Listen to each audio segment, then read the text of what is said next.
Je m'appelle Nicolas Delussinge, je suis architecte paysagiste et urbaniste. Avec Sébastien Labbé et Vanessa Giroux, mes miroirs québécois, on a voulu participer au Festival des cabanes. Ça nous permettait, en tant qu'architecte, d'être confrontés à la réalité, à la faisabilité de nos plans, et pas seulement de les dessiner comme à notre habitude.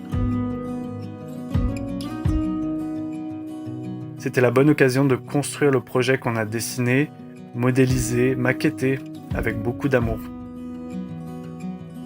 Ce concours, il était d'autant plus important pour moi parce qu'il se déroule dans ma région natale, la Haute-Savoie.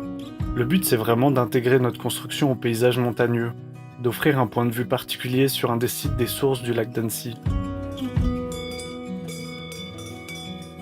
Pour chaque équipe, le lieu est tiré au sort et imposé, et la quantité de bois mise à disposition est limitée.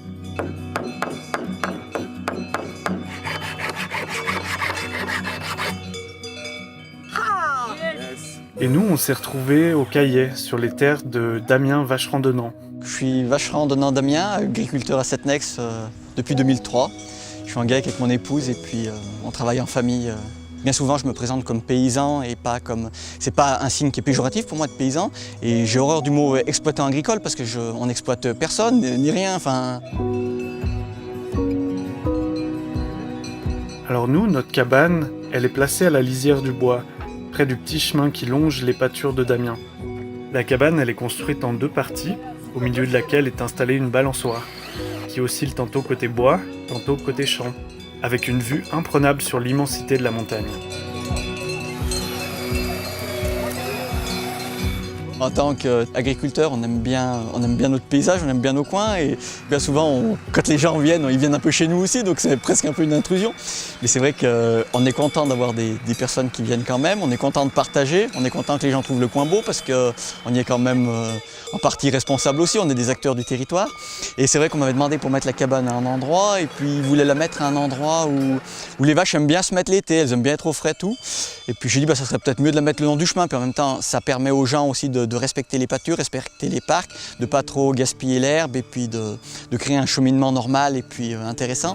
Vu la conjoncture de la cabane, elle est vraiment appropriée au lieu et puis elle est dans une direction ouverte sur la vallée, dans l'ouverture naturelle, à la limite entre le pré, la lisière, vraiment très adapté. Et en plus le nom, tout, je trouve que c'est vraiment sympathique et ouais, je suis très content le hasard, enfin si on croit au hasard, fait bien les choses, quoi.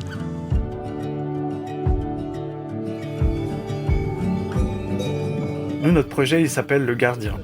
On a voulu rendre hommage en fait au vrai gardien symbolique de ces paysages. Finalement, rendre hommage à tous ces acteurs qui créent ces cycles-là, qui entretiennent ces paysages qu'on aime par leurs petits gestes répétés au quotidien.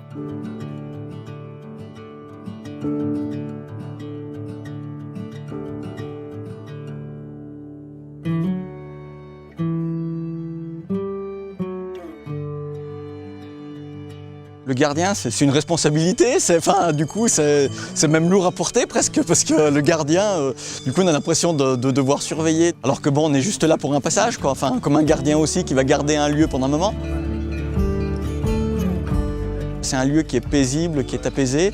On se voit bien rester dans la cabane pour garder les lieux, même à rien faire, on va pas trouver le temps, non, quoi. Moi j'ai deux fils, donc j'espère leur transmettre un territoire qui est beau, quoi. Enfin un métier qui est beau aussi, parce que c'est vrai que c'est pas toujours évident, on a choisi ce métier-là par passion, mais le mot le gardien c'est beau, enfin c'est beau, puis ça va bien avec les lieux.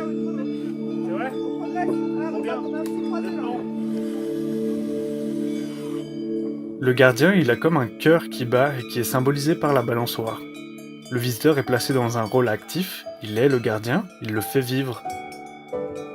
Le gardien le balance entre l'immensité de la montagne et la micro-vie du boisement.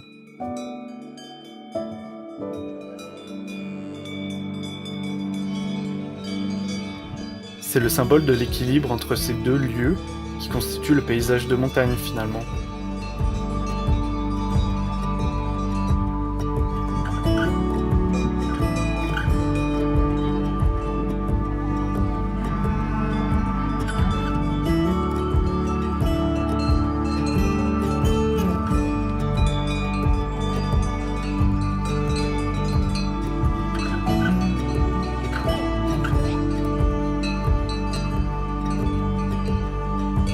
qui est petit assaut et vissage, en l'air, tous les travaux en l'air sont assez compliqués. Et le câblage, ça fait mal aux doigts.